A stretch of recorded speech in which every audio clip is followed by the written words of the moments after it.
কাকা আজকে এই জমিতে কি ওষুধ দিলেন? এই লেগে আনিস্টার টপ আর ম্যানসার। ও মানে পচানির জন্য না? হ্যালো ভিউয়ার্স, আসসালামু আলাইকুম।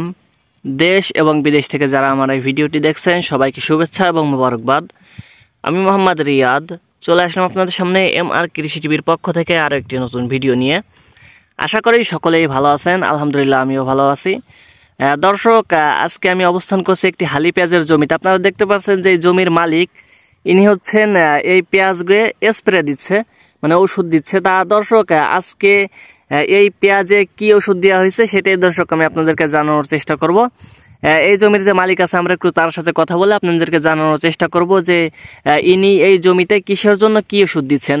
হয়তো আপনারা দেখতে পাচ্ছেন যে এই জমিতে এই যে পচানি আসছে আগায়, এই যে পাতার আগায় কিছুটা পচানি দেখা যাচ্ছে, হয়তোবা এই পচানিরই ওষুধ দিচ্ছেন। তা আমি সঠিক জানি না যে এই জমিতে কিসের ওষুধ দেওয়া হয়েছে।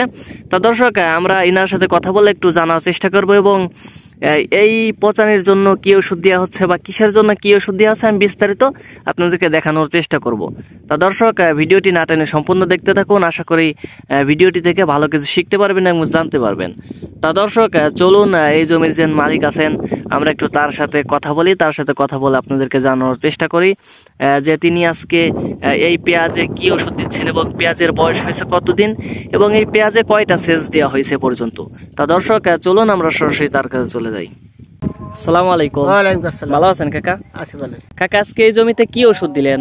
এই লেগে আনিস্টার টপ আর ম্যানসার। ও মানে পচানির জন্য না? হ্যাঁ, পোকের ওষুধ। ও তা কাকা এই পেঁয়াজের বয়স কতদিন হয়েছে? 1.5 মাস।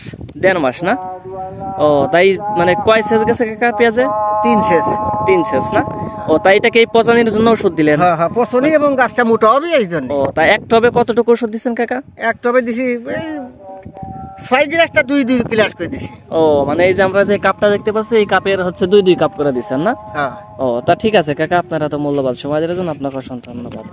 তা দর্শক, কাকা হচ্ছে ব্যস্ত, সে কারণে হয়তো বা কাকার কাছ থেকে আমরা বেশি একটা সময় নিতে পারলাম না। ইনি হচ্ছে এই জমি থেকে ওষুধ দিয়ে অন্য আরেকটা জমিতে ওষুধ দিবে। তা দর্শক, আশা করি আপনাদেরকে সব কিছু জানাইতে পারছি। তা দর্শক, আপনাদেরকে আরেকটা জিনিস আমি জানাই রাখি, একই জমিতে হচ্ছে আপনারা যদি দেখেন যে 2 পদের পেঁয়াজ লাগানো হয়েছে। দেখেন একই জমিতে 2 পদের পেঁয়াজ, মানে এই যে হচ্ছে এই দানাটা হচ্ছে চিকন ছিল আর ওই পাশে আপনারা দেখতে পাচ্ছেন ওই পাশে, আমি একটু আপনাদেরকে গিয়ে দেখাই। এই যে হচ্ছে এই পাশের, এই দেখেন এই পাশের গাছগুলা আর এই পাশের গাছগুলা দেখেন দর্শক, একই জমিতে কিন্তু মানে এরকম হওয়ার কারণ হচ্ছে যে এই দানাগুলো হচ্ছে চিকন ছিল, এই দানাগুলো হচ্ছে চিকন ছিল এবং এই দানা মোটা, সে কারণে দেখেন এই পেঁয়াজগুলো একদম ফুল পরিপূর্ণ হয়ে গেছে। এইগুলো এখনো কিন্তু সেরকম হয়ে ওঠে নাই, দানা কিন্তু একসাথেই লাগানো।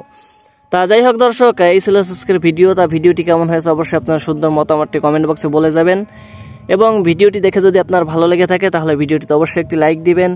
এবং দর্শক, যারা প্রতিনিয়ত ধরনের কৃষি ভিডিও পেতে চান তারা অবশ্যই আমার এই ভিডিওটি আমার ইউটিউব চ্যানেল থেকে দেখে থাকলে আমার ইউটিউব চ্যানেলটি সাবস্ক্রাইব করবেন এবং ফেসবুক পেজ থেকে দেখে থাকলে অবশ্যই আমার ফেসবুক পেজটি ফলো করবেন। তা দর্শক, সকলেই ভালো থাকবেন, সুস্থ থাকবেন। আজকের মতো এখানে বিদায় নিচ্ছি, দেখা হবে আবার নতুন কোনো ভিডিও। সে পর্যন্ত সকলেই ভালো থাকবেন, সুস্থ থাকবেন। আসসালামু আলাইকুম।